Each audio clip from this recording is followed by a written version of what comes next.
Hi, everybody. Thank you so much for being on for my talk. I'm super excited to share a little bit about teacher liberation with everyone. If you guys have any questions at the end of this talk, you could totally email me at Cassidy at Epic Life Learning Community, or my website is CassidyYounghans.com. I just want to tell you guys a little bit about myself because it kind of relates to why teacher liberation was the topic that I chose for this talk.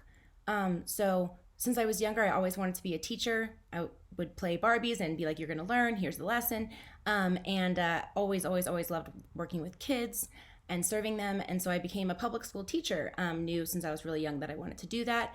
And I taught for 5 years in the public school system before leaving and transitioning into being a self-directed education facilitator. And when I was transitioning, I was just thinking about how different the place I wanted to be would be than public school was. And I had a lot of great support to help me through that transition. So I had mentors, I had access to a lot of different literature that was really helpful. I had some internships at some different spaces that allowed me to actually be in self-directed spaces before trying to maybe actually facilitate them myself. And I had a lot of flexibility because I didn't have any dependents. I don't have any kids or a husband, and my family was very supportive. So I didn't have as many obstacles as I think some people probably do. Now that I'm working with young people in self-directed education, a big question that keeps coming up for me is, what about the teachers that are in the conventional education system that might not know about this, and it might be really challenging for them to not know that these models exist outside of traditional education, especially because a lot of conventional teachers aren't really happy where they are, which is what I'm going to talk about next. So the teachers, like the kids that we've talked about throughout all of this, a lot of them aren't okay in the traditional education system. 80% of teachers have seriously considered leaving in this last year, and then 50% of teachers do leave in the first 5 years. I am part of that statistic. I left my 5th year. I'm sure there are people on this as well that have had the exact same experience, whether it was their 5th year or sooner, or maybe their 6th. But I'm sure that there's lots of people on this that also left within their first 5 years. And like us, there's a lot of other people that are really dissatisfied with the current system but are working in it. And the ones that are leaving, they're leaving and going into spaces that aren't working with kids necessarily. So they're leaving to maybe sell educational curriculum, or work at the administration building in the ISD that they work in, or move into just the business fields. Multiple people becoming lawyers or different, just careers completely outside of working with kids. And that makes me really sad because I know a lot of teachers like me became teachers because they want to spend time with kids, because that's what brings them joy. And so thinking about teachers leaving that part of their passion is something that I would like to change. And so they should be supported. Educators should be supported in finding ways to be with kids that feel right for them. Many teachers feel stuck in their work and they don't know how to change it. So even when I was in public education and people would talk about, oh, I wish I could leave and go do XYZ, they end up not leaving because they don't want to leave the kids behind, and that's why they're there. So it makes total sense that that would be something that would be really hard to do. And there's also the need for stability, uncertainty in transitioning into something else. And so a lot of teachers feel very stuck as well. If they aren't leaving, they're feeling very stuck and not quite getting to the place where they can. And so some of the things that traditional educators say in a survey that I'm using, there was a survey that my friends Sarah and Kelsey did and asked teachers, what keeps you from leaving traditional education, and questions around that transition. And so they said that it was really hard because they didn't feel qualified to do anything else outside of traditional education, or that there wasn't enough funding for them to get the education that they might need, or to prepare themselves for a different kind of position, and not knowing how their skills are going to transfer over. So not really seeing the picture of what it could look like to do something different. And then also not being able to continue to impact the field of education, which is, again, the heart of why so many of us got into this in the first place. And so I love that if that's the reason, that's one of the reasons why it's keeping them from leaving, is because they do want to contribute in some way, just not in the traditional model that they're in. And so one of the amazing people that I learned from I'm so sorry, I was just finding my place. That I learned from with self-directed education when I was first transitioning in, when I was interning, was Jana Clemens. She works at Riverstone Village in South Africa, and she hosts a kind of self-directed facilitator virtual group.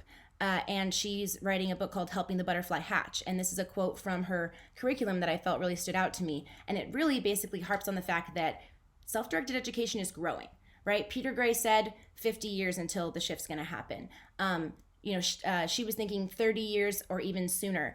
And so we don't want the change to be too quick, but we don't want it to be too slow, right? So when we're talking about the movement of self-directed education, we want to be smart about how we do that, because we need to also grow the number of facilitators and quality facilitators.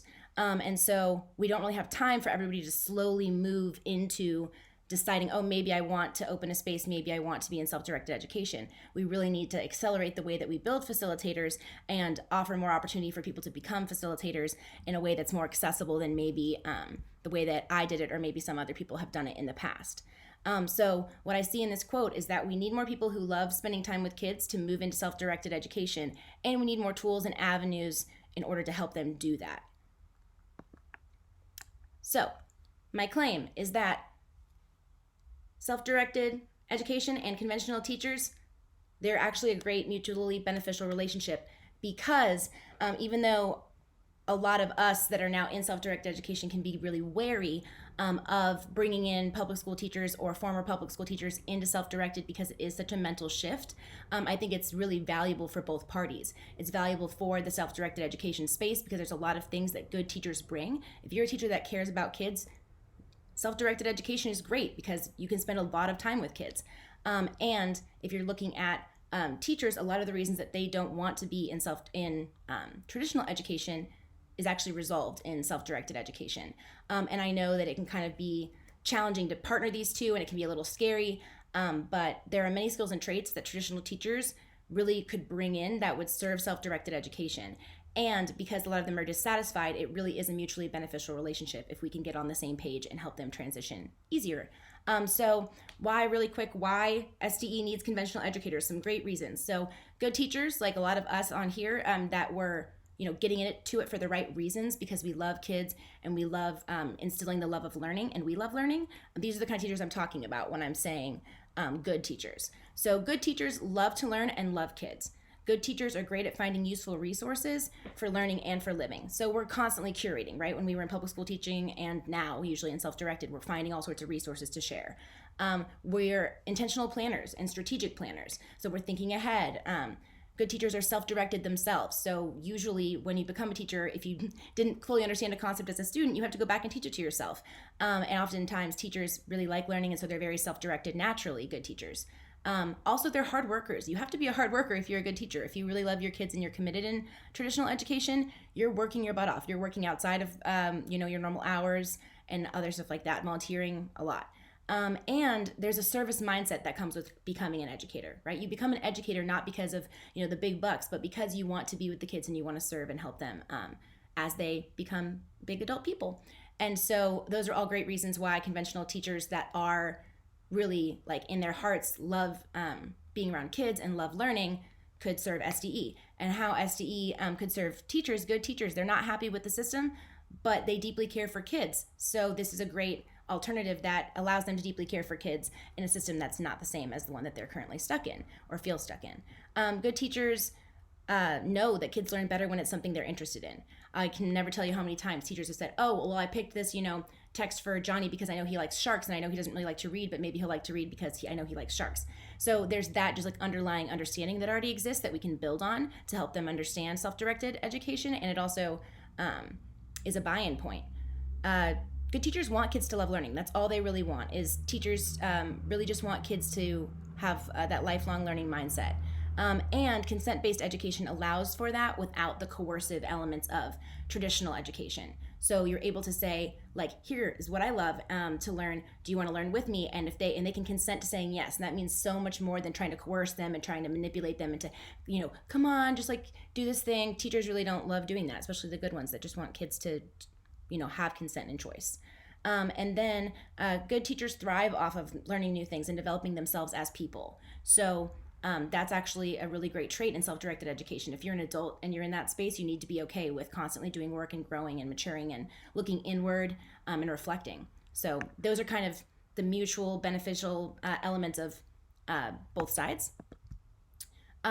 Teachers in the same survey that I mentioned earlier said that teaching would be better if there was more trust and respect for teachers and students, if there was a complete change in the system, if students cared more and had a genuine interest in what they're learning. Self-directed education, all of that, resolves all of that. So I really think that it would be great if we could help teachers.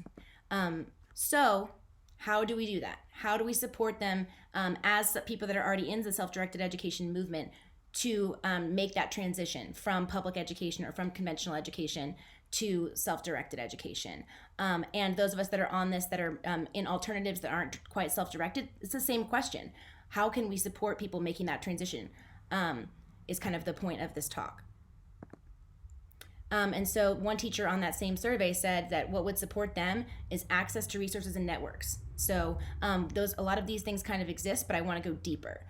So the next part of this is actually a little interactive. I would love for you guys to hop on the chat. I already see some chat stuff, but I was not able to read any of it quite yet. But if we could jump on the chat really quick, I know there's a lot of resources and opportunities that already exist. So if you guys could just kind of start thinking of ones that that would help current educators transition. So it could be anything from internships, like what are some things that you guys know and are aware of that are already tools for educators to move from public education or conventional education to self-directed education. If you guys could hop on the chat and share some of those resources, and then I'll kind of share them out with everybody.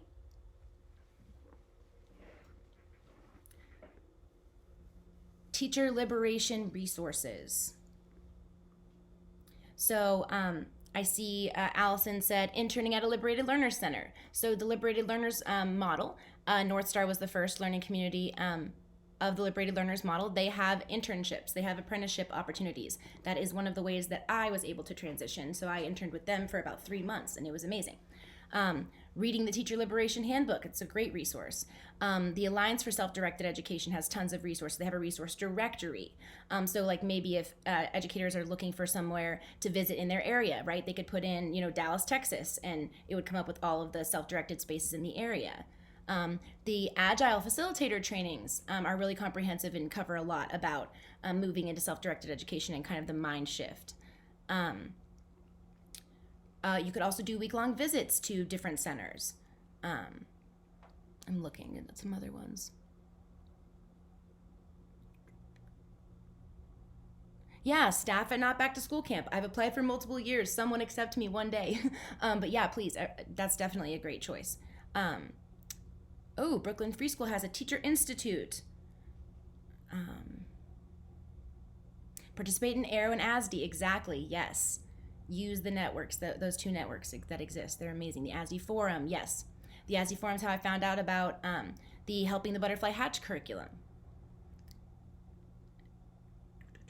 AERO is how I found out about the self-directed space in my area that I was able to go visit. So these are all great examples of resources that are already existing that teachers may be able to find access to, but it's hard because are they looking for those kinds of things? So I want to talk a little bit more about some other things that I thought about resource-wise. Some of them are things you guys already covered in the chat.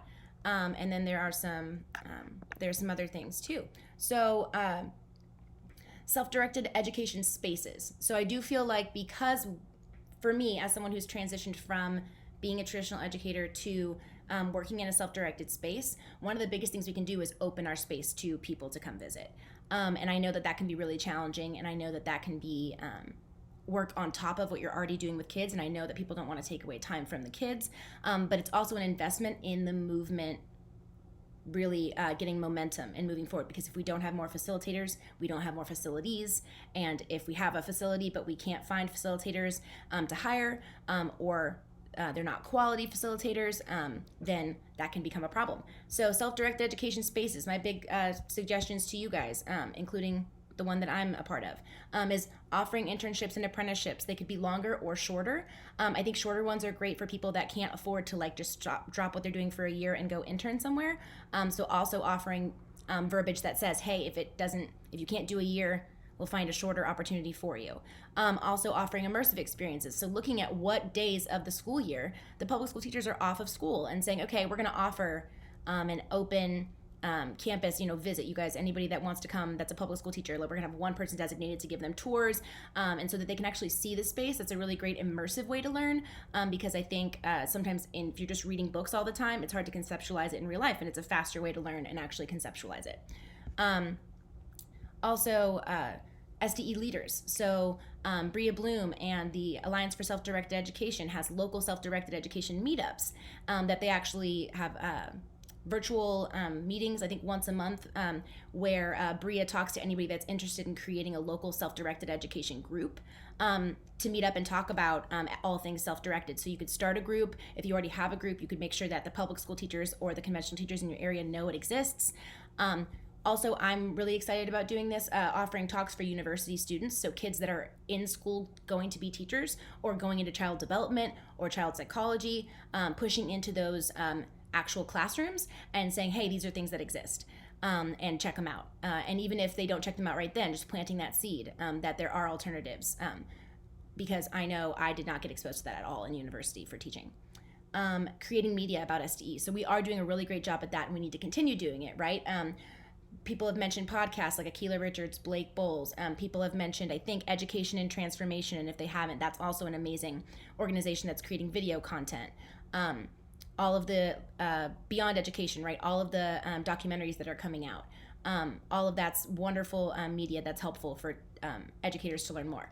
And then SDE can fundraise to support these teachers financially. So maybe there could be some grant opportunities for teachers that are wanting to transition that they could apply for. And maybe, I know Aero has a great list, listings of job opportunities, because I think sometimes you're not aware of where to look as a public educator for opportunities elsewhere. And then something that I am really excited about is I'm starting an initiative pairing mentors and mentees. So currently just looking for people that are that would be willing to be a mentor, people that were maybe public school or conventional educators and transitioned into alternative or self-directed education. So I'm making an all call for that. I'm going to be gathering mentors, people that have already made that transition, and then I'm going to open it up to people that are interested in being mentored, and so people that might be wanting to transition but not sure where to start. So I would really love for anybody that's interested can go to my website, CassidyYounghans.com, and under initiatives, I have the opportunity. It explains the mentorship. It explains like what you're committing to. It's very low commitment, and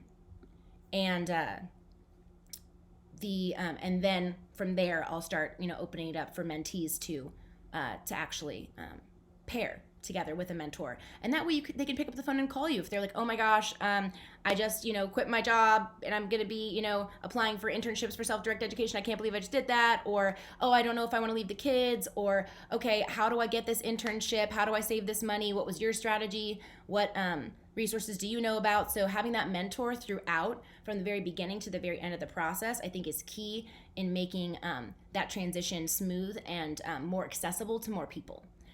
Because if not, you kind of feel like a fish out of water. You're like, do I know what I'm doing? I don't have anybody to talk to that's done this. And it doesn't have to be the same path every time, but just having somebody that has done it and knows how it feels was really helpful for me. I had lots of mentors along the way, so that's why I'm wanting to create this opportunity for people. Also, sorry, I know I'm almost out of time.